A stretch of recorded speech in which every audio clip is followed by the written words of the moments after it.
right, welcome back to the channel.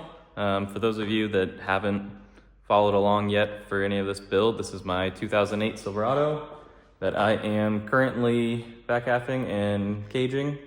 We've filmed a few videos, just the process so far, and if you want to watch any of those, just go back in the channel and watch them and stuff. Thanks for any of the support that you guys have given me so far. It's cool to see some people watch the videos. But it's been a few weeks. We've got really no updates since then, but I've got a bunch of stuff that I need to get done today, and that's gonna start with,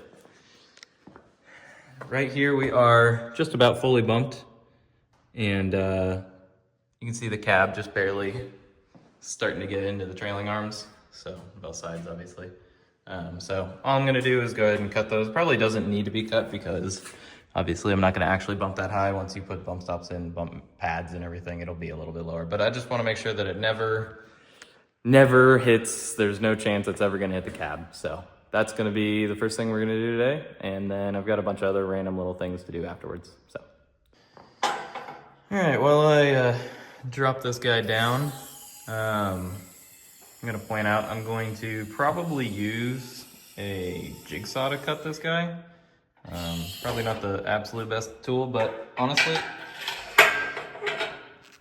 I don't have any cool fancy air tools or anything like that, so this is what I've got, and it's just a simple cut. It's not gonna be a big deal. I can use a grinder or something if I need to instead if the jigsaw doesn't work, but we're gonna try with the jigsaw first, so. All right, you can see, I already started kind of marking it out on what I wanna do, but I think I'm just gonna basically follow this line straight down. Nothing crazy. And then honestly, just radius this down. This is kind of the reason why I want to use a jigsaw, just so that I can get that little corner. Again, probably just do the same thing with a angle grinder, but check this guy out. Everybody's favorite power tool brand. Yeah, I don't have cool Milwaukee stuff and all that. This works. Just don't worry about it.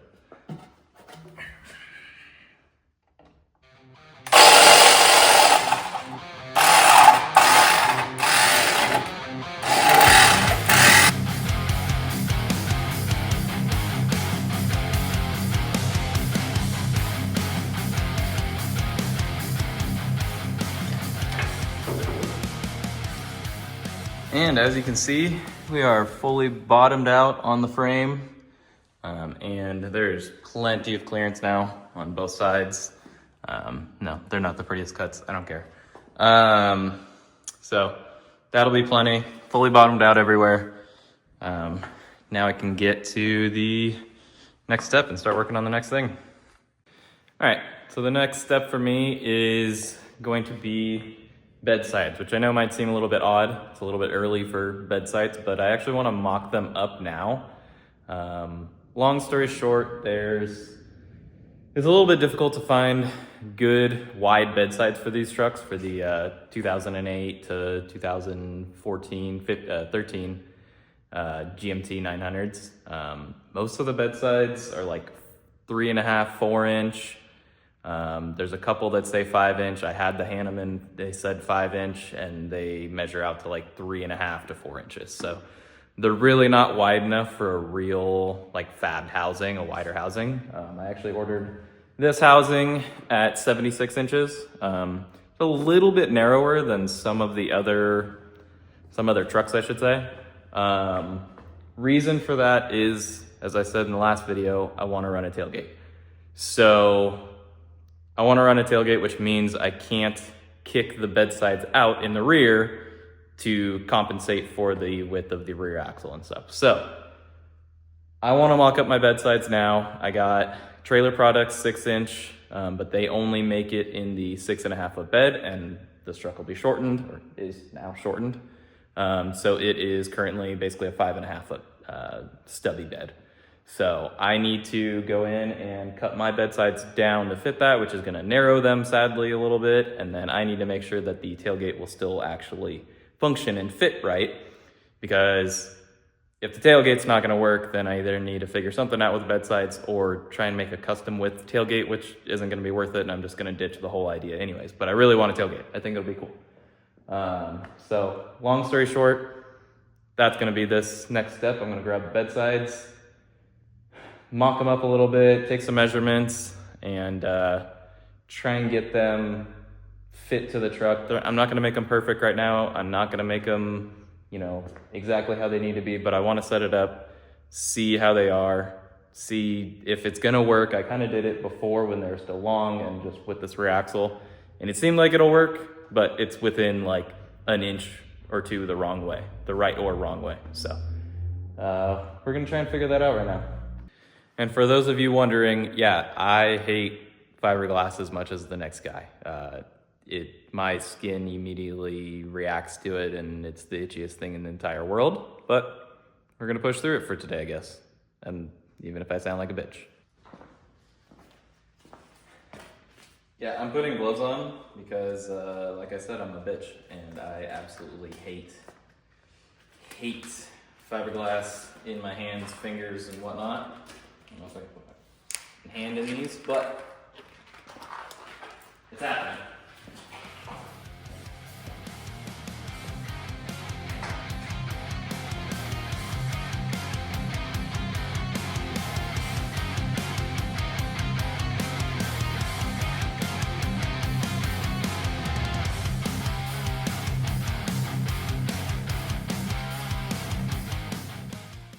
So right here, I pretty much just found center on the bedsides. It's kind of a crude way to do it. It's not the most accurate, but it'll be close enough. And then I found center on the axle, just with a plumb bob over the top of the tire.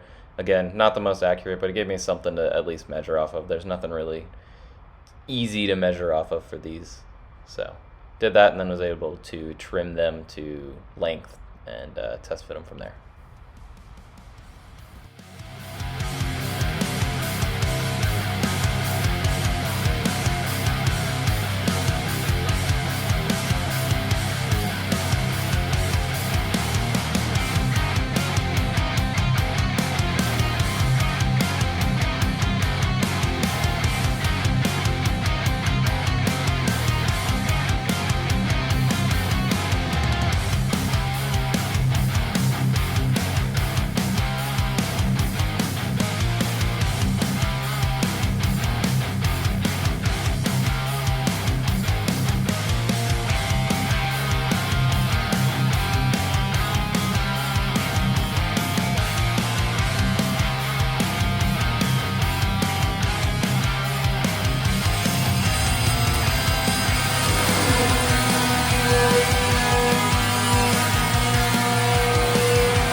All right, so this one's pretty much mocked up, set in place. It's all trimmed. I mean, not even close to final trim. This looks all right, but this little corner sucks.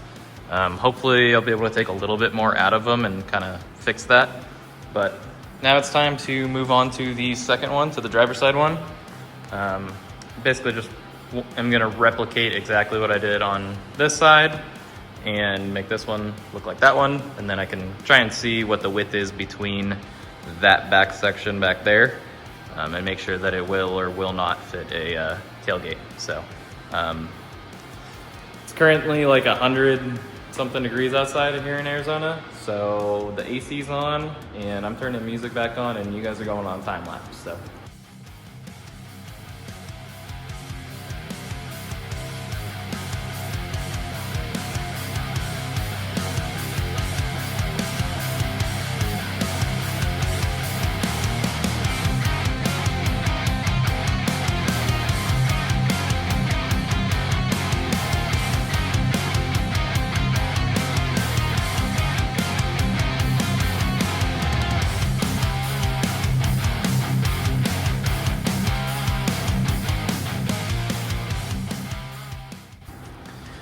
All right, so I think this will give you a little bit of a perspective on why it was so crucial that I get these test fit now. They are nice and wide, but I need 62.5 inches between those 2 points, and I basically have 63, which is actually about a half an inch too wide. Luckily, I think there's some little bit of wiggle room. There's some stuff that I'm gonna mess with. I do still have, a little bit of gap in here, which with deflection and stuff really isn't my favorite thing, but there's, a half inch or so on either side that I can cut out.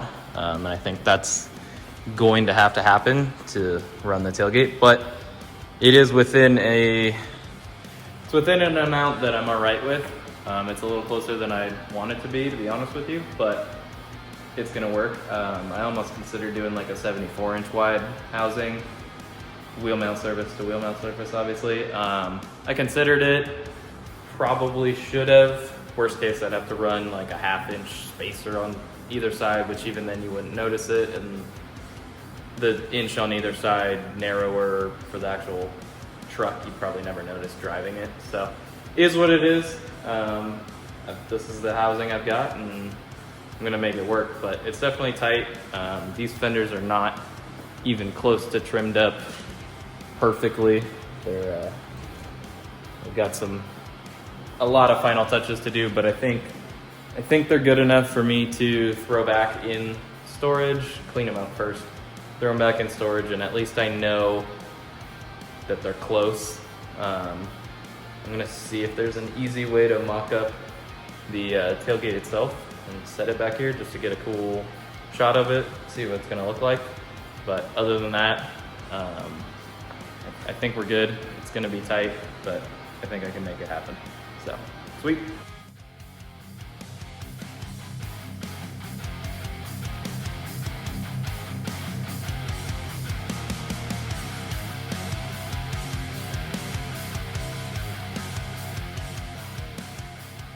All right, and we're back. It's the next day.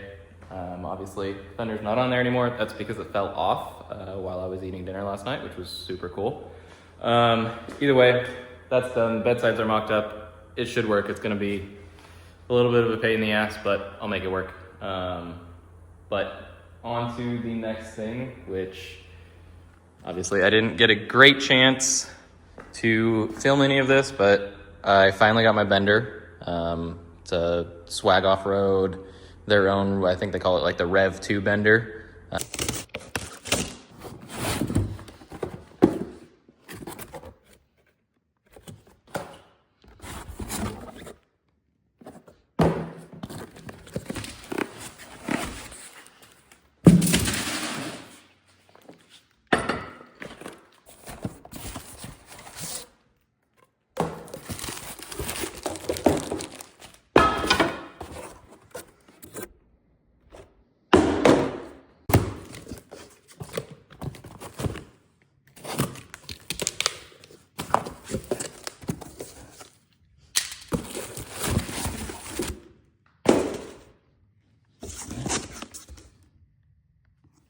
I built a frame for it, super simple, nothing special, holds the dies. I've got an 1 3/4 die, a 2-inch die.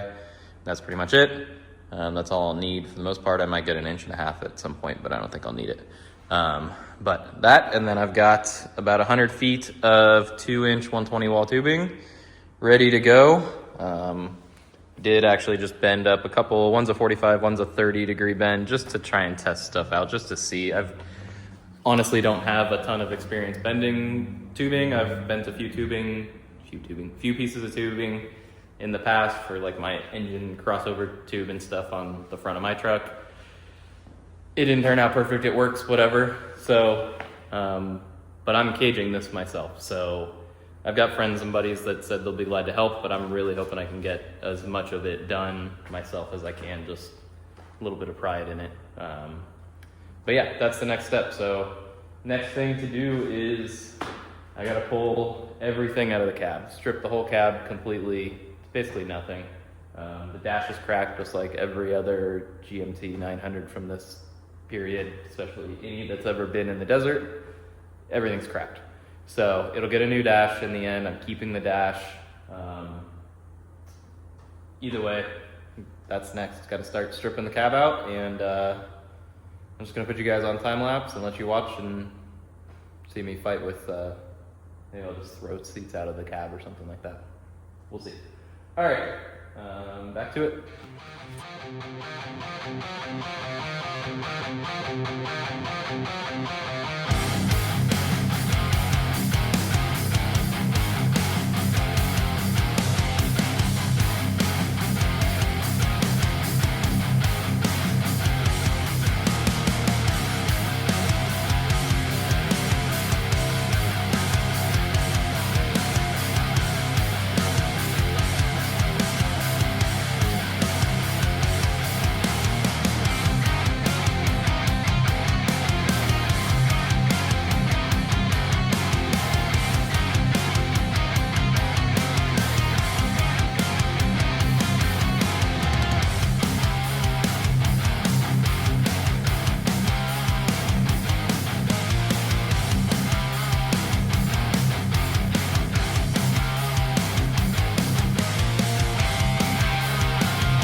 And just like that, the inside of the cap's pretty much stripped. Obviously the dash is out, headliner's out, rear bench is out, you know, all the little panels and stuff. I'm gonna leave the seats in there for now, just to help use them as a visual kind of thing. One of the first things cage-wise will be I need to run a dash tube, which to keep the factory AC does kind of look like it's gonna be a pain in the ass, but is what it is. And then I've got to figure out how much of all this sheet metal inside I need to cut out. I'm not sure exactly how much I'm going to do, but we'll figure that out when we get there. Obviously, here is all of the junk that was inside of there. Headliner, and then this dash broke into about 500 pieces, or wanted to at least. So hopefully you guys enjoyed this video. Feel free to watch any of the other ones, whatever, it'd be awesome. Feel free to subscribe, that would also be awesome. Makes it a little bit more, gives me more of a reason to keep spending time filming videos and stuff. Hopefully you guys are enjoying the build, and the next steps are gonna be pretty big ones, so hopefully you guys stick around for those, and we'll see how it goes.